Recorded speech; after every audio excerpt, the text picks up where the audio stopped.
So you want to stitch the glowing circuit with conductive thread, huh? That's great! Today I'm going to show you how to stitch up the perfect NeoPixel circuit using your Flora or Gemma microcontroller. Let's get started. These sewable NeoPixels have the same addressable RGB LEDs as NeoPixel strips and rings, but the circuit boards have large pads designed for stitching with conductive thread.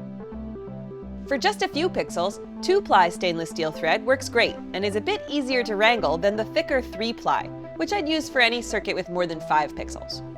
If your project has more than 20 pixels in it, you should upgrade to silicone-coated stranded wire. Choose a needle that fits through the hole, but whose eye is still large enough for the conductive thread. Another important tool is an embroidery hoop. This will keep your fabric taut so it's easier to work with, resulting in a cleaner finished project. If you're working on a heavy fabric like a winter coat, you could get away without one. I always stitch the center data lines first, then follow up with the power and ground buses. Before you start stitching, mark where your components will go with tailor's chalk, a disappearing marking pen, or sewing pins. Decide which side of your fabric you want your knots to be on and pierce through the fabric with your needle and pull it almost all the way through, leaving about a 3-inch tail for hand tying later. Stitch around the data pad on your Flora or Gemma a few times, then continue over to the input of your first pixel.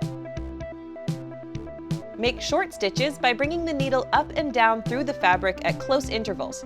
This is called a running stitch and is the most common stitch you'll use for hand sewing with conductive thread. Patience is key here. Big stitches can be very problematic later on. Stitch around this pad several times, very tightly, and even tie a knot here before stitching back towards the origin to tie the ends together. Over time, the springy steel may loosen and cause intermittent connection problems. Stitch back to the tail you started with and tie the ends together in a square knot. It won't stay tied, however, unless you glue it. I use clear nail polish for this, since it's easy to apply, dries quickly and clear, and holds firm over time. I haven't found another glue that shares all of these properties yet, but I have seen super glue, hot glue, and fray check all fail in one or more major categories. As it's drying, keep tugging on the thread tails to keep the knot tight. And when it looks like nothing's moving anymore, you can sew another data line from the output of this pixel to the input of the next. But don't trim your thread tails yet. After the data connections are done, it's time to stitch power and ground, each of which are done using one long strand to connect up all the positives to V out and all the negatives to ground.